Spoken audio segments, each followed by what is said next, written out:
Hi, Connor. Hello. How nice are to be you? here. I'm very well, actually. I'm so excited to be talking about your work. I don't do many landscapes myself, but having looked at some of the stuff, and I know that we'll talk about it a bit over the next sort of half hour or so, there's some pretty epic stuff in your portfolio. Thank you very much. I try. I try. So talk about your photography. How did you get started? Well, the photography started many years ago when I was a very young man, about 14, like sort of all people in childhood, I picked up a few hobbies. Yeah. One of them was photography. I did that for probably about a year. Then, being a child, got bored and went off and did other things. Yeah. And that was the end of my photography career at that point. Then, many years later, as a young, not a young adult, as an adult, I decided I wanted to travel and see the world. Amazing. So I made a plan that I'd go away every month of the year to a different country. But the problem was that you're always waiting on friends to say that they're free or that they can do that date or that date. So I thought, I'm just going to go traveling on my own. If people want to join me, they can. If not, I'll just go by myself. But being a little bit fickle, I thought that I might get bored quite easily. So if I'm traveling, let's see if I still enjoy photography. Mm-hmm. So I went online and I bought myself a cheap DSLR off the internet. Remember what it was? Remember the first camera? Not really, actually. It was probably about 7 or 8 years ago now. So I bought this DSLR, went traveling and really started to enjoy the photography. So over the years, my holidays were kind of holidays bringing a camera along, and then they developed into photography trips where I go away specifically to take photographs, and then the more of the world that I saw, the more I wanted to photograph it. Where was the first place you went? The first place I went was to Copenhagen, to a winter jazz festival. Nice. It just happened to be in that January of that year. Yeah. A friend on Twitter said, "Do you want to go to a jazz festival?" Amazing. Okay, so went there and did a little bit of photography, but it was more kind of trips later on that year that I started to really, the photography bug got hold of me. Amazing. So you've traveled to some pretty fantastic places, haven't you? I've been pretty lucky with my travels. They started out, I had a full-time job, so I'd use all my holidays to go on photography trips. What were you doing before? I was a web developer. So a bit of a Handy geek. for building your own website then. Very handy indeed. And I also build some sort of action panels for Photoshop, and that's done in HTML5 these days. Yeah. So that kind of loops around to photography. So you're sort of the geek side, the technology was the route in almost for you? Pretty much. I'm a big fan of the technology side. That was my route in as well. Yeah. I know my camera very well. I don't know other cameras. What do you shoot with now? I shoot with a Nikon D810. And I know that. I know the exact functions that I need. I can do it in the dark, which I do quite a lot. Yeah. But someone says to me, what camera should I use for this? I don't know. Yeah. I can only suggest the D810 because that's what I use. Yeah. Other cameras, no idea. Not a clue. It very much can be a case of, I know my camera inside out, but give me something from another brand. I'm like, yeah. I mean, I'd rather know my camera inside out than to know a range of cameras half well. But just for my style of shooting, that works best. Amazing. And where do you think you've taken your best shot? Like, what's the trip that stood out for you? That is a difficult question because, not in a boastful way, but I've been on a lot of trips into a lot of amazing places, so trying to narrow a place down is difficult. But also asking what my favorite photograph is or place to photograph, it really changes on my mood. I've had a number of sort of favorite photographs over the years, and it still changes, and I couldn't really pick out one definite one. There's a few that I still keep going back to, whether for sentimental reasons or I just like the style of it. One of my favorite ones is a very simple black and white photo from Indonesia. Yeah. And I was photographing a very famous group of volcanoes at Mount Bromo on Java. And I turned and faced the opposite direction and just saw the light coming through the trees and took that, made it black and white. And it's nothing epic, it's just I really like it. Yeah. It's more like an old school photography as opposed to the sort of modern day things. I think also, as much as photos can look obviously, you know, we aim for aesthetically pleasing, but sometimes also it's the memory of taking the photo, isn't it, that Yeah. can be. Well, one of the things I think about when I'm editing my photos, whether it's in Lightroom or Photoshop, is that I also want to make it look like it looked to me at the time. So obviously, you know, you take a photograph of a sunset or a sunrise, and when you show people, you have to say, oh, you know, it was better in real life. The photo doesn't do it justice. I try to edit it so it looks more like real life. Yep. But I also try and evoke the feeling that I got when I was watching it. So if, you know, the sky lights up when I'm photographing a landscape and I go, wow, that's amazing. Yeah. I want people to look at that photo and go, wow, that's amazing. I want to convey the same feeling that I had actually being there.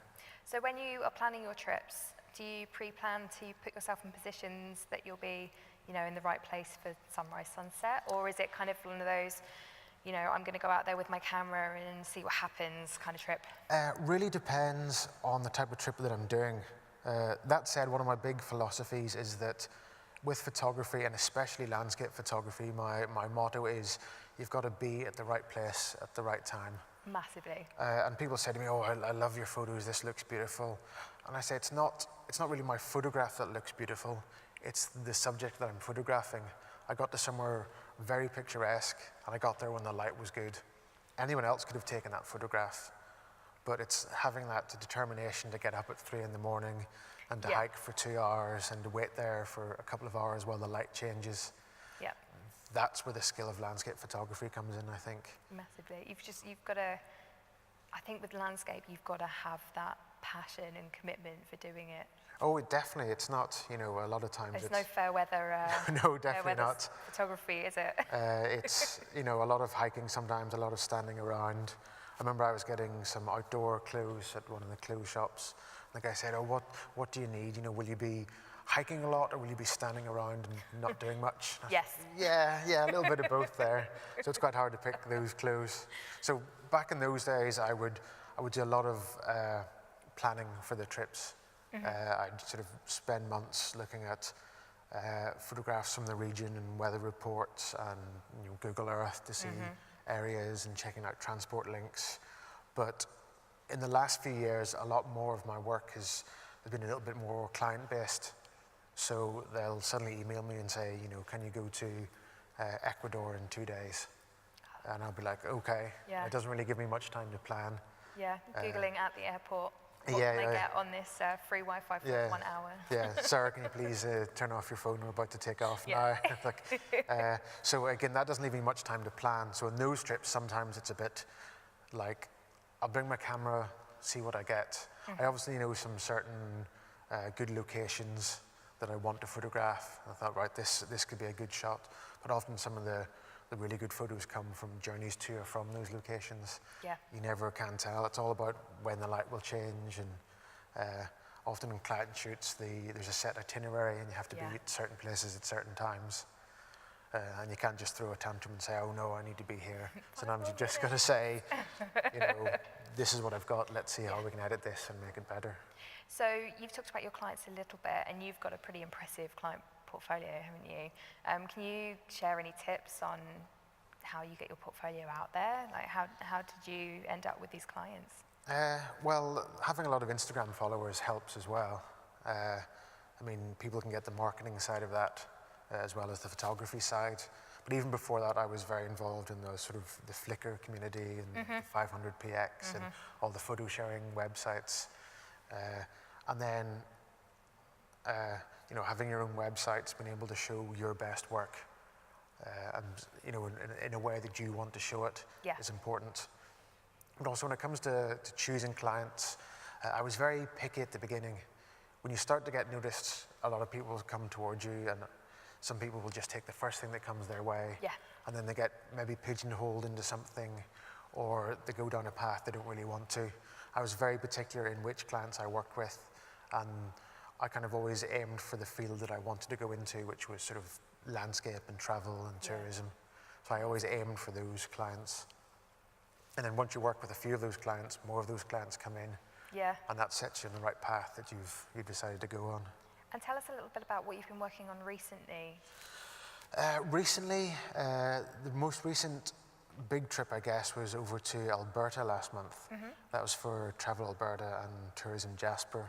Yeah. So this time, sort of every year, there's a dark sky festival in Jasper, and they do a lot of astronomy talks, showcases, a lot of science things, and then at night time you go out and try and find some clear skies and photograph the stars and the Milky Way and potentially the aurora if it's active at that time of year. Actually, we were talking about this earlier, and one of it was specifically those that I picked out of your feed as being some of my favourites. Okay. Talk us through what it's like to, what are the challenges that you face when photographing night skies? Apart from the cold. The cold, well, it depends on where the night skies are. Yeah. In somewhere like Norway and Iceland and Canada, you know, a lot of the time it can be very cold, especially if you're shooting sort of the aurora night skies. My first time shooting them was in Iceland with my friend Greg Annandale, and the first night there it was minus 25, minus 30, and it was like that all week, and it was great because the skies were so clear.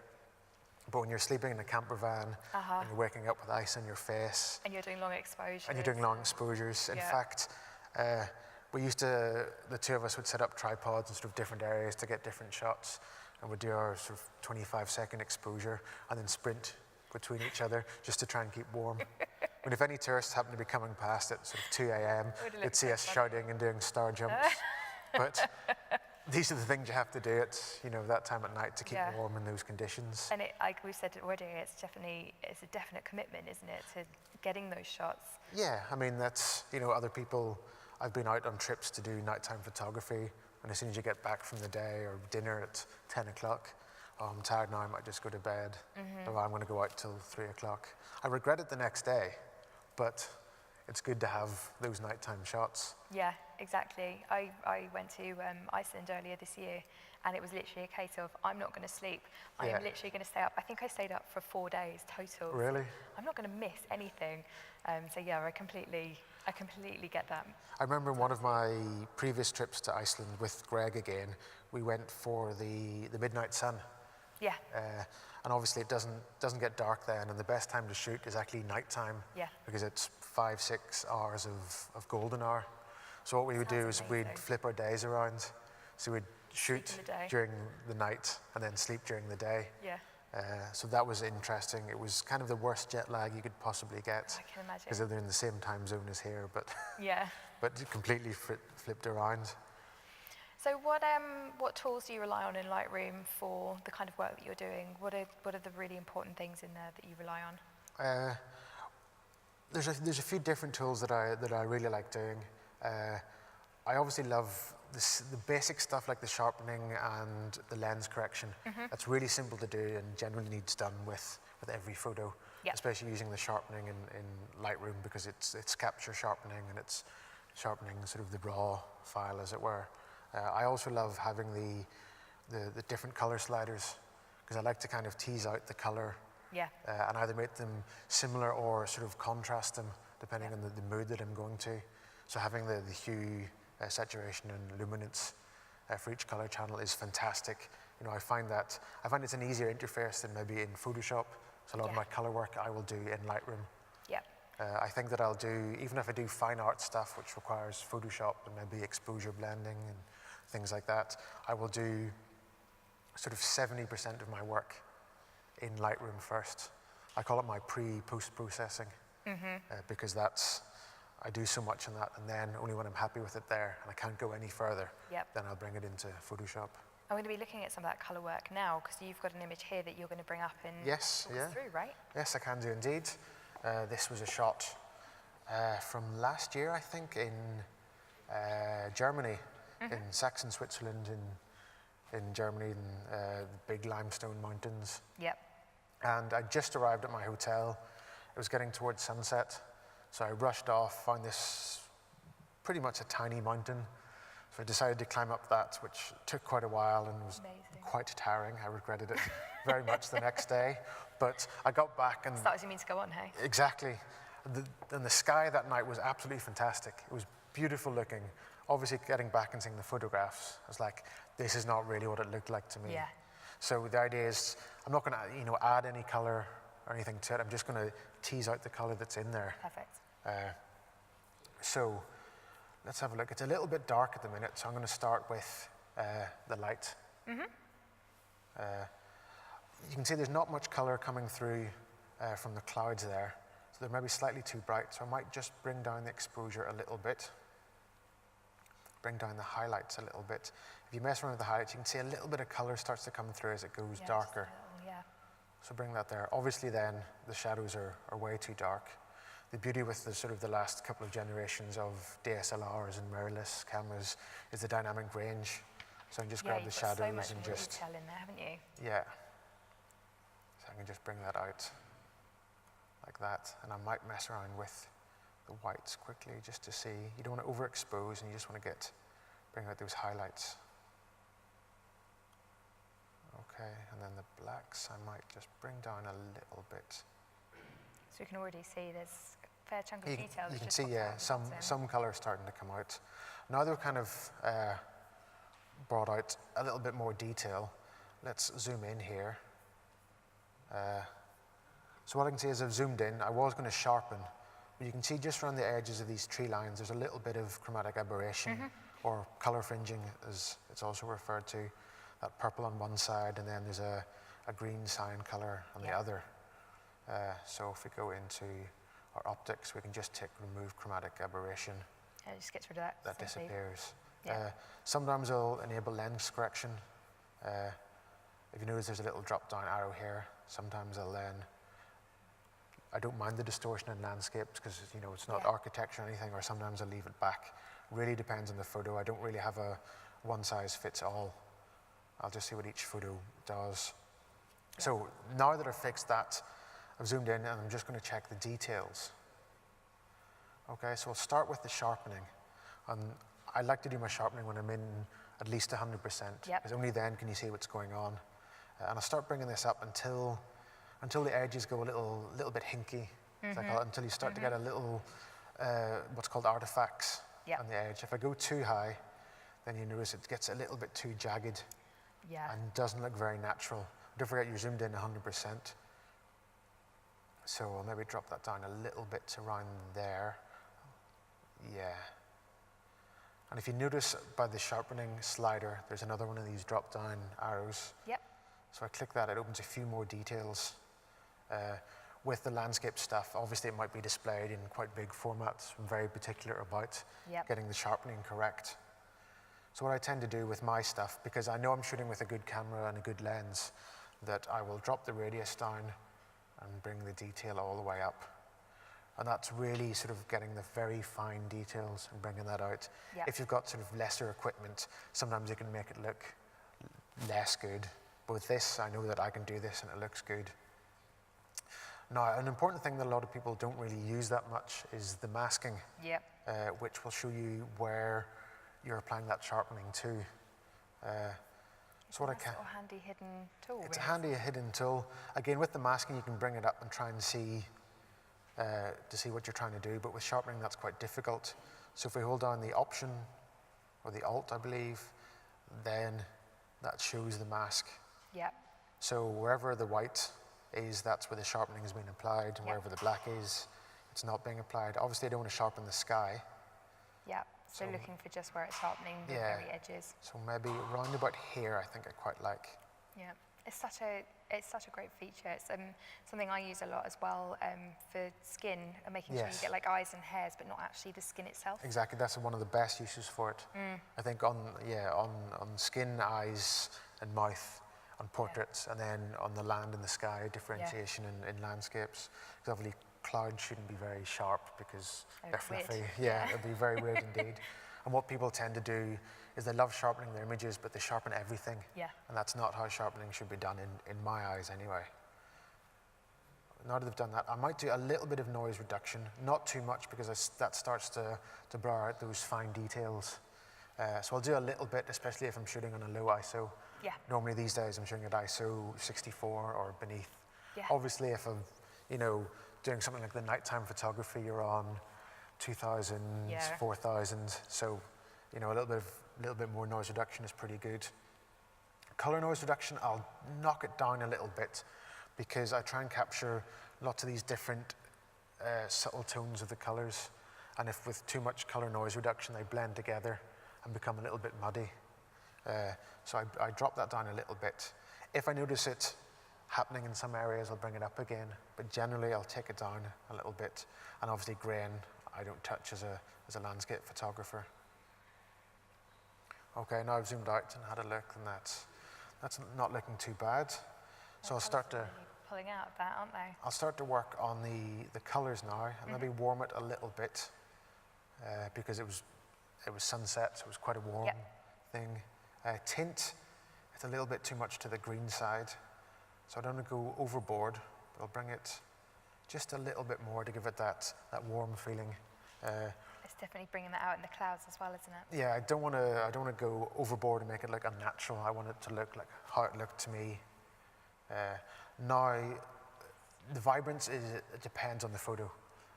I'll try lowering it or making it higher just to see what it looks like. So maybe with this one here, I can bring it up quite a lot. The only thing I don't like is this blue in the corner. Yeah. But we can fix that later on. So I'm going to boost that. Because I've brought the vibrance up, I will now bring the saturation down a little bit. I usually bring one way and one the other way, just because you need to have a little bit of a balance. Unless it's a particularly foggy scene somewhere in remote hillsides and there's no color there at all. Sometimes you'll have to bring both up. But for now, I'll bring this down because it's starting to be quite a colorful image at the minute. Do you use the dehaze much for your foggy scenes? Not really. If anything, I will actually use the dehaze in the opposite direction and even go -1, -2, just to give it that more ethereal, dreamy effect. Again, it depends on the photo. Yeah. Sometimes I will, if it's not meant to be that foggy, or if I'm shooting through maybe a plain window or things like that, and the glass has made it a little bit hazy when it's not supposed to, that's where I'll tend to use the dehaze. Okay, let's have a little look at this. So if we go up here and click this colorful wheel, then we get down to our color sections here.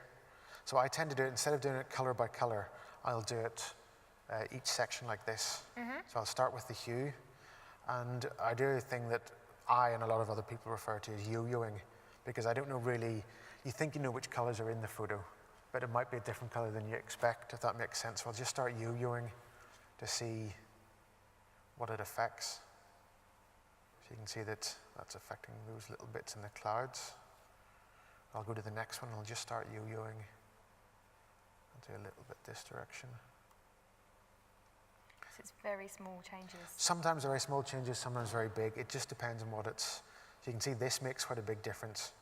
Yeah. Because when we're dealing with greenery and foliage, a lot of that color is to do with the yellow channel. Yep. And you can make it more yellow for an autumnal feel or more green to try and correct it and make it look a bit more natural. Sometimes if it's too yellow looking, we don't realize it looks slightly toxic in a way. Yeah. So I might make this just a little bit more green. Again, with the green, there's a little bit in that kind of bottom corner. So I might just bring it up a little bit. Aqua, I don't think there's a lot, but we can play around and see.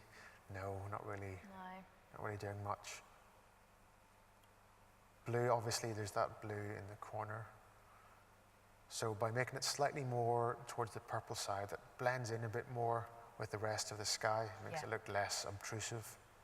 Purple, probably the edges of the cloud, Yeah, a little hint in there. So I'll do a tiny little bit, and again, magenta will be the same kind of thing, just around the edges of the cloud. Now they've gone through and sorted out the hues, just to balance them out. Yep. Then I move on to saturation, just because that's next in the list. There's no particular reason.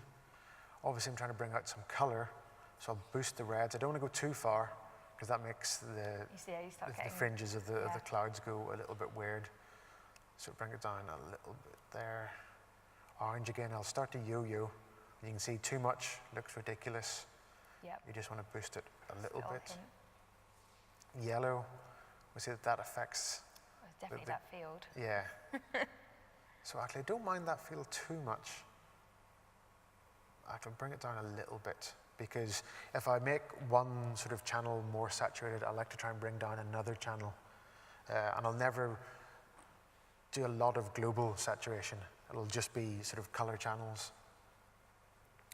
Okay, greens, let's have a little look. Again, it's doing those bottom parts and some of the edges of the trees, which adds a nice little accent to it.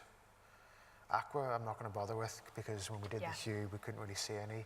Blue, obviously that corner starts to look ridiculous up there, so I'll desaturate that. Yeah, just to give it a more brings that sky back a bit, doesn't it? Natural feel. Purple, I'll do a little bit, because you notice I've done the orange and the red in the clouds, and when we did the hue, we noticed that the purple and the magenta were those areas where it transitions from the cloud. So by just boosting this up a little bit, it gives us a slightly smoother transition. And then luminance, or the brightness of each color. Again, we'll do this. We want to maybe boost this a little bit. Orange. So this is lifting, especially in the sky, isn't it? Yeah. Again, yellows was that field. So I do like that slight brightness. Greens, I like how going quite high just gives a little bit more depth to that foreground. It's less a bunch of trees now, and you can see it's individual. Aqua, we'll skip over. Blue, we can probably drop that a little bit too high, and it starts to take your eye away from the clouds, I think. And there, we'll drop it a little bit more. And then purple, just to match the red there, we'll bring it up a little bit. Yeah, and that's pretty much all the color work that I will do to it. Amazing. I'll probably add a little bit of clarity. It depends what mood I'm going for. Sometimes this brings out the detail. Other times I like to have a slightly dreamy effect. But I'll never go too much. It's usually round about 15, 16. I think if you go much higher than that, then it starts to look unnatural. In dehaze, maybe drop it 1 or 2. And then vignette as a finishing touch. Bring it down a little bit. And touch around the edges. Yeah, I like to feather it quite a lot, just to make it look. Make it look like there isn't a vignette there. You just want to guide the eye towards the center of that. Maybe bring the midpoint down a little bit. And then brilliant slider here is the highlights, where this can make sure that your sky, which is particularly noticeable if there's a vignette, it brightens that a little bit and tricks the eye into thinking it's not there. You still keep the vignette thing, but it's not as obvious. Perfect. Well, it's made such a difference to that image, hasn't it? Yes, yeah, it's quite a big difference if we go back to the original one. We do side by side with this. There we go. Wow. Yeah. Bring out so much, and obviously so much detail in the foreground of that image as well, and just stuff that you wouldn't have seen in the original one. And again, I've added nothing. I've just pulled out the data that's already in the raw file, which is one reason why any beginner photographers should stop shooting JPEG and start shooting RAW, just so they can see the power behind it. Yeah, because there's so much. I mean, not that you ever want to rely on it, but just knowing that you've got a good few stops either direction to save yourself. Yes, yeah, definitely. When you've just got that shot and you've got your camera out as quickly as possible. It means you can be a much worse photographer and still get results. So we need a helping hand anywhere we can get it. Oh, it definitely helped me when I started with my photography. Oh, yes. Because I came from the retouching side before picking up the camera. And so, it definitely saved my bacon a bit in the very beginning. And then obviously as my photography got a bit better, obviously relying on my editing a little bit less. But yeah, it's been fantastic to watch you edit this image. Thank you very much. I love editing. It's one half of photography in my eyes. So that's perhaps my favorite half of it. And what do you have coming up? Where can we see you next? Coming up, I think, well, I've got a workshop that I'm teaching in the Faroe Islands coming up in April. That sounds amazing. And maybe a shoot in the Moroccan desert sometime in the next few weeks. But again, I'm not entirely sure until probably a few days beforehand. Well, I hope everything goes well, and I hope that trip is amazing. Thank you very much. I will look forward to seeing everything appearing on your Instagram very soon. Excellent, another fan. Thank you.